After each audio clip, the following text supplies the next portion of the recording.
Life in itself, many say, is a struggle to survive and to make your impact on humanity. This was the reason for Retson Tedheke to join the armed struggle against military incursion into the creeks of the Niger Delta, the region whose communities remain ravaged by activities of oil exploration, a wealth whose value remains invisible in the communities they are produced.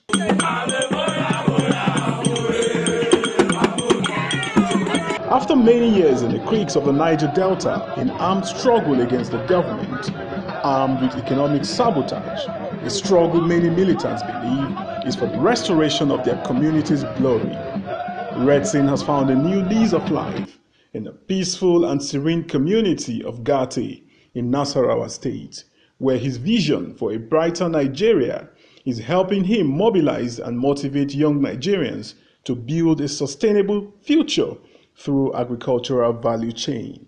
The market is one other thing that you need to study for yourself. Yeah. Reason that's why I was talking about the extension workers. Talk to these farmers so they know what to do about their business. There's a business aspect of farming before you can make money. You can't be doing the same process our great-grandfather were doing it. They were doing it because of their stomach infrastructure. They wanted to feed, able to feed and take care of their families and all that. Then you many one they can do trade by barter, give me, I give oil and all that. But we have gone past that now. We are now in the stage where we need to make money. We have to let the world know that you can make money. Agriculture is not just an eating venture. It's a money-making venture. But you need to apply the business aspect to it. As the rains prepare to begin for the year, Retson is in a hurry to get the greenhouse done in record time for the production of vegetables and other temperate crops. In the midst of all this, his vision for one indivisible humanity, especially among Africans, remains very clear. Do you understand? Samabel talked about the culture of agriculture as a revolution for the North as far back as 1950. Oh, yeah. In the 50s, cow as livestock was more of a revenue for Nigeria as a country than crude oil, than palm oil. In 1944, to be precise, I want to be very clear with the year. You can go and check it. Livestock accounted for 40% of the total revenue for Nigeria. Yes, I have it. Because sometimes it's always good to go back into history. So livestock was the major source of revenue in 1944, 1950, 1960. And then all of a sudden, you talk about the Fulanis and you talk about... The Nigerian Farmers Group and Cooperative Society, which sits on 1,000 hectares of land, 75 kilometers from Nigeria's capital, Abuja, has just in 4 years become a model for how modern and organic agriculture can be practiced in Nigeria. From land preparation, cultivation, planting, breeding, to harvesting and processing, the group assures the nation of food security. When I enter there, I have been able to do so many things that when I get there, I should be able to partner with these people. They will be supplying me some food stuff, and I'll have a small store. I'll put it there, I'll sell and come and pay. You understand? So you don't sit down at home and say you don't have anything to do, you don't have capital. Go out.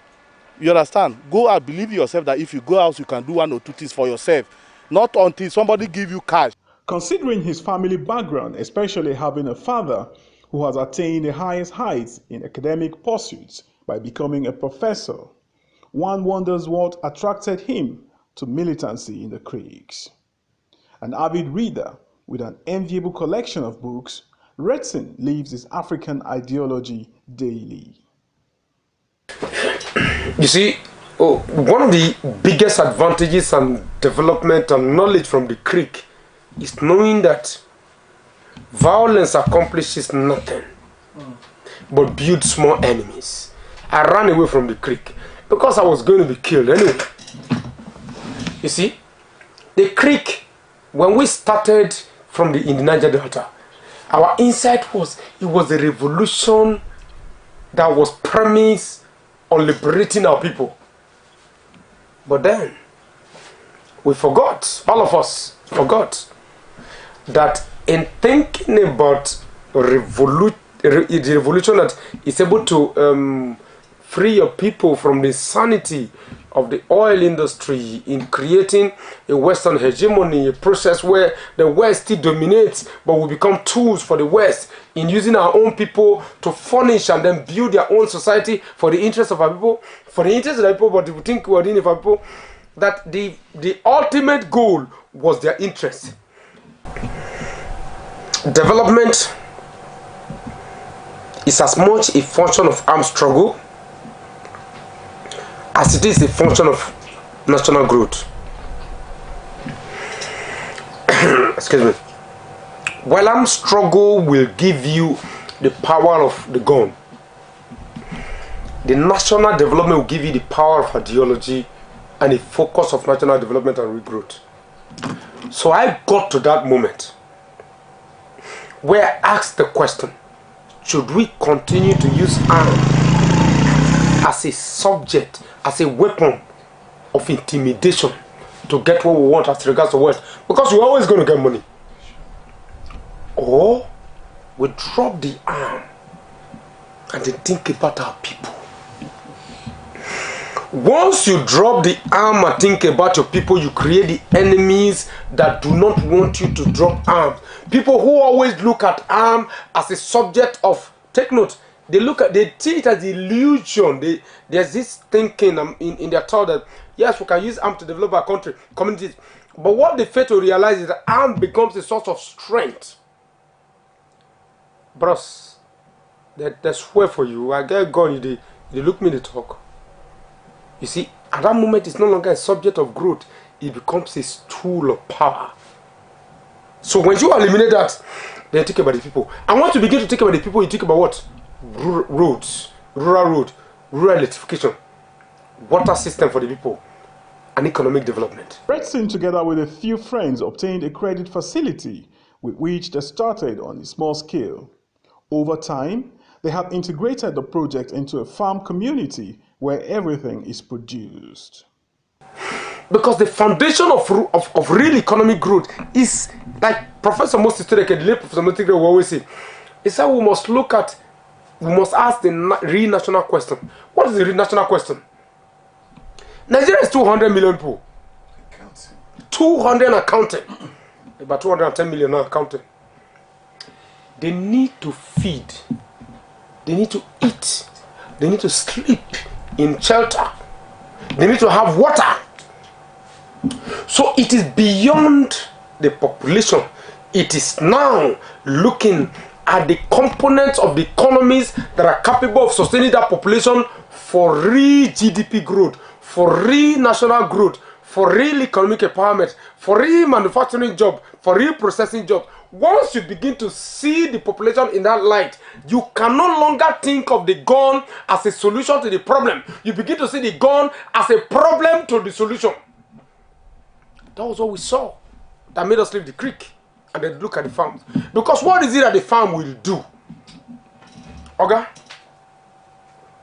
For the 50, 30 to 40 years that the Niger Delta was dominated by the oil companies, how many jobs were created for our people?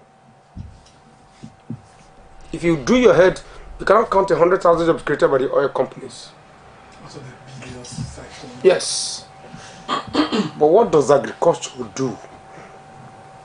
Every home. And you don't need any form of empirical evidence or data to support your position. You only need to look at the rural communities. Every home had a farmer.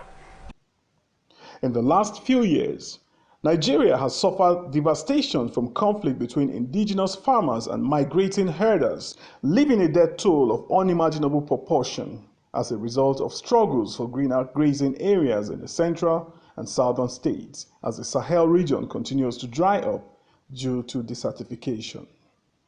Retson's farm has become a model for ranching with the addition of Frisian bulls and crossing with the local breeds. There will be no longer need for herders to graze openly. Agriculture has always been the foundation of real national development and real economic development globally. Bros, think now. Britain don't come here to colonize because they like us. They don't say they like us. When people say Holy Spirit and calm down first. They don't like us. They came here to pick us as slaves because they needed to farm their plantations. We must understand that first and foremost. They came here to colonize because they needed our raw materials.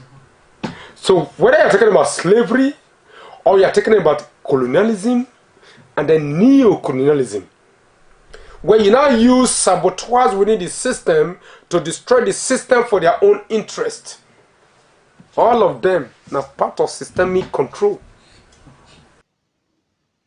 As Nigeria's population expands, the need to focus more on ventures such as farming has become imperative.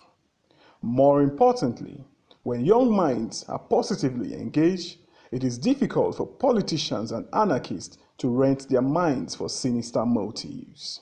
Drums of war. Secessionist call. Oh, but you are only bros. Secessionism is foundation of idiocy, foundation of idiocy and stupidity, primarily. No verse. Say I laugh. Bia unam de Kanu. So the Igboho. Check out. They dominate. You see, because we focus on petty, bigoted sentimentality, parochial sentimentalism. Because when you think, how is it that my being a Yoruba person go put food on the table? Igboho is saying, oh, Oduduwa Republic, okay, we hear you. If your politicians were looting your money in Nigeria, would they stop looting your money in Yoruba land? You know, sorry to use Zamram Delta, Ibori, our governor one time, he said he's a solid Ibori, Delta son, appointing governors from prison. And recently they recovered money, the Delta said they look for the money, but Delta said the money no loss. What changes with him if Delta becomes a structural state and then Delta have access to their resources? What will change? What will change? See, I bring you back to the question of real economic development and growth. Restructuring is not a solution as it is. The solution is what can work. In 1976, the year I was born, the Indonesians and the Malays came to Benin. Enter those states. Delta state say, bend there. Say, when I hear say, when I get one seed what they call palm oil, and our terrain is similar to yours. Our environment is similar to yours. Let us learn. They came to learn.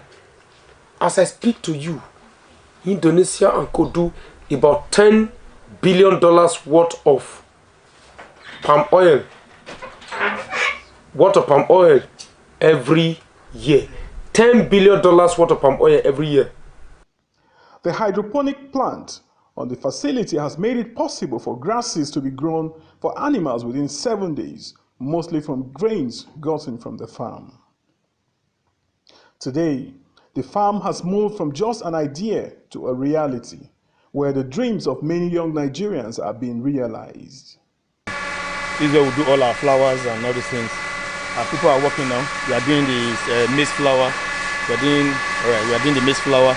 But this is where we do the yam flour too. We do the yam flour, we do the cassava flour, everything here. But presently we are on maize flour. And you bag from here? This here is the finishing unit, everything. This is where we do it then from here to the warehouse.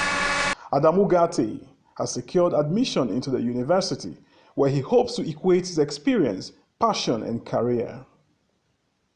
And so is the story of many others working to make a decent living on the farm. I don't know how to even, because I'm very happy for me to get the admission into the university. And then they have through my boss, that is Mr. Retson, because this is the one support me, and the farm manager also. They also give me support. I should go further to my education. That is why I try my best. I finished my primary schools and secondary school in 2007. I was struggling to get admission that time, so I didn't get it. So it's this time, that is 2019, I get admission because of the pandemic. I know if you go in for that is this year, we resume fully. So I'm very happy to have my admission. Me coming to this farm, I have achieved a lot. I've learned a lot. I work with almost all the units of this farm.